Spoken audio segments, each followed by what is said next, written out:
जैसा कि लद्दाख में एक कहावत है कि या तो आपको मिलने के लिए आपके सबसे कट्टर जो दुश्मन हैं वो मिलेंगे, या जो आपके सबसे जो मित्र हैं, जो आपके प्रिय मित्र हैं वो मिलेंगे। तो मुझे मालूम है कि आप तो मेरे प्रिय मित्र हैं। ये आज एक बहुत ही शुभ घड़ी है जो हम BRO ये ज़ोजिला पास हम खोल पाए हैं, और जो रक्तपेशी है, जो हमारी जो जीवनदायी आर्टीरियल रोड है जो कनेक्ट करती है भारत के मेनलैंड श्रीनगर से आगे जाकर के कारगिल और लेह के लिए जो जाती हुई सड़क है, ये आज 33 दिन के अंदर एक रिकॉर्ड कीर्तिमान स्थापित हुआ है, जिसमें हमने बर्फ़ को खोला है। दिन रात मेहनत करके ये ज़ोजिला पास खुला है। और मैं भारत सरकार के जो इस बॉर्डर इलाके में जो उन्होंने एक जो प्रगति दिखाई है और जो उन्होंने इकोनॉमिक एक्सपेंडिचर और जो हमें सहूलियत दी है वो सचमुच विस्मयात्मक है। इससे पहले कभी बॉर्डर एरियाज़ में इतना इंफ्रास्ट्रक्चर डेवलपमेंट देखने को नहीं मिला है। हम हर साल एक नया कीर्तिमान स्थापित कर पा रहे हैं, और मैं यहाँ के बॉर्डर रोड्स के लोगों को, बॉर्डर के एरिया के लोगों को ये आश्वस्त करता हूँ कि सीमा सड़क संगठन आपके साथ में है और हम हर साल और प्रगति इस एरिया में करेंगे। सर, जिस इम्पोर्टेंट है ये टनल और ये रूट,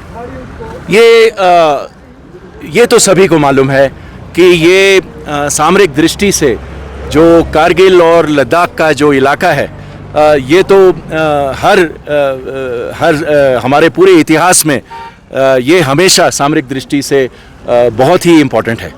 तो इसकी कनेक्टिविटी जो है, मतलब इसमें जो यातायात बहाल करने की जो सुविधा है, ऑल वेदर कनेक्टिविटी है, ये सामरिक दृष्टि से बहुत ही इम्पोर्टेंट है, क्योंकि ये ऐसा कभी भी नहीं हो सकता कि ये कभी कट ऑफ हो जाए और हम इस एरिया को हम जो इम्पोर्टेंस है वो ना दे पाए। हर साल हम चाहते हैं कि ये हाईवे कम से कम बंद रहे,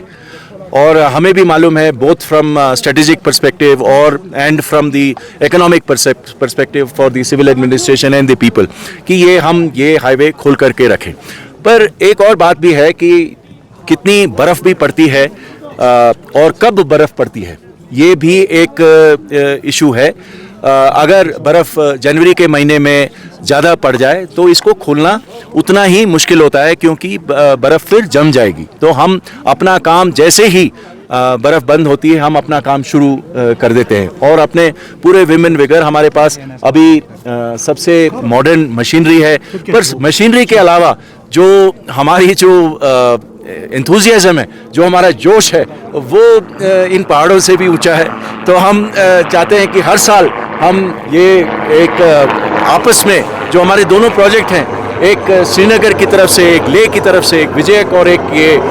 हिमांक जो है, ये आपस में कंपटीशन करती है कि ऊपर पहले कौन पहुंचेगा। तो इसी जो उमंग है और ये जोश है, इसके कारण ही ये जो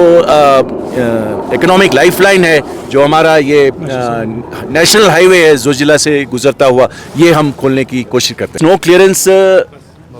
है तो डेंजरस ऑपरेशन, मतलब इसमें तो कोई सड़क नहीं है, और उस आपको सिर्फ अगर स्नो दिखाई देता है, बर्फ़ दिखाई देता है, तो आपको ये नहीं पता कि सड़क कहाँ ख़त्म हुई है और घाटी कहाँ शुरू हुई है। तो बहुत ही तजुर्बेदार लोग आगे लीडिंग डोजर में काम करते हैं और अपनी जान को जोखिम में डालते हुए काम करते हैं।